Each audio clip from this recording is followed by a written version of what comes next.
Cette sépulture date de 1886 et elle est concernée par les reprises. C'est une des plus anciennes du cimetière. Des tombes délabrées, envahies par les herbes folles, des pierres tombales fissurées. 75 concessions funéraires ont été répertoriées dans ce cimetière d'Étré. La municipalité a engagé il y a 3 ans une procédure de reprise des concessions perpétuelles, celles laissées à l'abandon. Une décision difficile pour le maire, confronté à la sécurité des cimetières.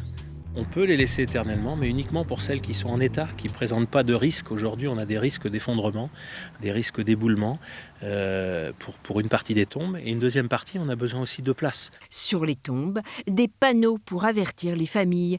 Les descendants ont jusqu'au mois de juin pour se signaler et entretenir les tombes.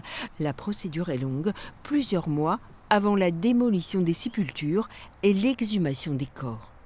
La partie ossement est récupérée et mis dans un tout petit cercueil et est stocké derrière dans l'ossuaire jusqu'à en perpétuité, quoi. C'est une grande salle avec des étagères et plein de petites boîtes qui sont numérotées et nommées et qui correspondent à tous les ossements des personnes qui étaient dans le cimetière avant. La démolition des tombes n'est autorisée que pour des concessions de plus de 30 ans. En 2022, la procédure a été réduite. Les familles auront désormais un peu plus d'1 an pour être informées et s'organiser.